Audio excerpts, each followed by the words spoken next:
Hi students, welcome to HP Capital School. I am Nisha James and I am taking Biology Practical. Today we are going to do another 12th standard Biology Practical, that is to study the reproductive parts of a flower. As you know that in plants, the main mode of reproduction that is occurring through flower. There are different types of flowers. Depending on the species of the plant, the type of the flower will also vary. But when you take all the flowers, some of the features are very common. So today we are going to do what about the common features of a flower. For that I have taken a commonly available specimen, that is the shoe flower. Shoe flower is available in almost all the gardens. Okay, so I have taken shoe flower as an example. The scientific name of shoe flower is Hibiscus rosa sinensis. So today we will learn about the structural details of Hibiscus rosa sinensis. What about the arrangement of inflorescence? What about the sepals? What about the arrangement of petals? What about the gynoecium, androecium? Everything we will learn in detail. So we are starting our practical. That is practical number 16, to study the reproductive parts of a flower. As I already told you that the flower I have taken is shoe flower. Its scientific name is Hibiscus rosa sinensis.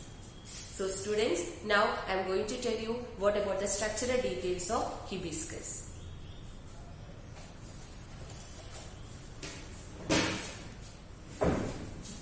So I have taken, this is the shoe flower or Hibiscus rosa sinensis. Okay, now I will show you each one in detail.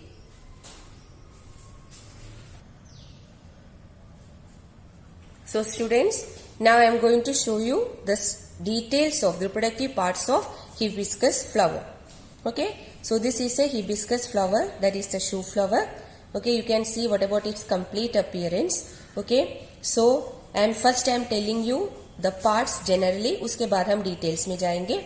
Okay, so the first one I am going to tell you about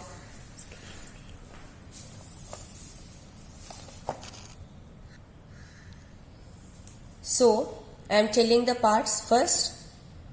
This is called the pedicel of the flower. With the help of the pedicel, the flower is attached with the stem, and here you can find the green color portion, that is calyx. Okay, the calyx is mainly made up of sepals. Here you can find that here there are 5 sepals. All the 5 sepals are joined. So this type of arrangement is called gamosepalous arrangement. Okay. So this is called gamosepalous arrangement. And this is corolla. Okay, you know that corolla is always brightly colored to attract the pollinating agent. Okay, and here how many petals are there? Okay, corolla is mainly made up of petals. Here there are 5 petals. Okay, so this is corolla. Corolla is brightly colored to attract the pollinating agent. Corolla is mainly made up of petals. The number of petals in hibiscus flower is 5. Okay, here all these 5 petals, they are joined at the base and forming a cup-like structure. So we can say that it is a gamopetalous arrangement. On the surface side it is free, but on the lower side you can find that this is mainly attached. Okay, I will show you how it is attached. Okay, I will open that. Okay, so on the lower side you can find that they are attached. So such an arrangement is called gamopetalous arrangement. Now this is a hibiscus is a bisexual flower. It consists of both male and female reproductive organ.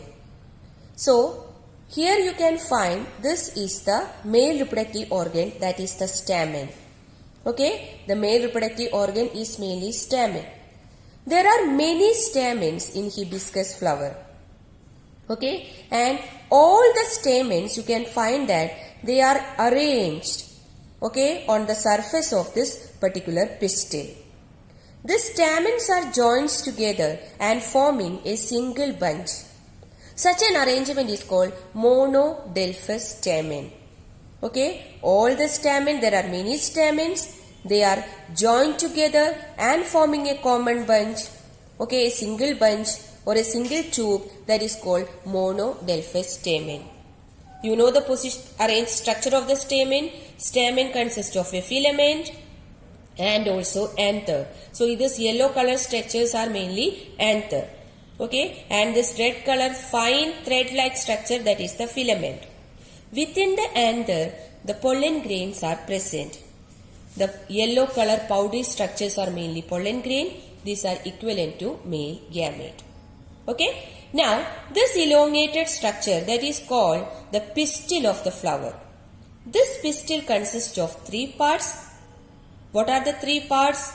There is stigma. Here you can find that this is stigma, where the pollen grains are landing.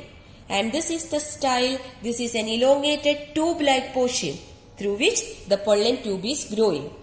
And below this style there is ovary. Now what about the ovary of shoe flower? The shoe flower is having superior ovary. Okay, or we can say that hypogynous ovary. The rest of the floral whorls are arising from the base of the ovary. Ovary is superior, so such an arrangement is called mainly hypogynous ovary. Rest of the floral whorl, that is the petals, sepals, they are arising from the base of the ovary. And the ovary is syncarpous because it consists of a common ovary whorl. It is multicarpellary.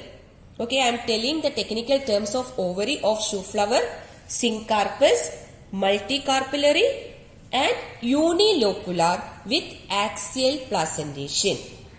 Syncarpous का technical term I told you, that means there are many carpels, but all the carpels are covered by a common whorl, that is called multicarpellary syncarpous. Okay, and axial placentation. When you take a TS of this ovary, you can find that the arrangement of ovules in a central axis. Such an arrangement is called mainly axial placentation. Okay, so this about the parts of the shoe flower or hibiscus rosa sinensis. Now, what about the family of hibiscus? Hibiscus is belonging to the family that is Malvaceae. Okay, so that about the details. This is very important practical.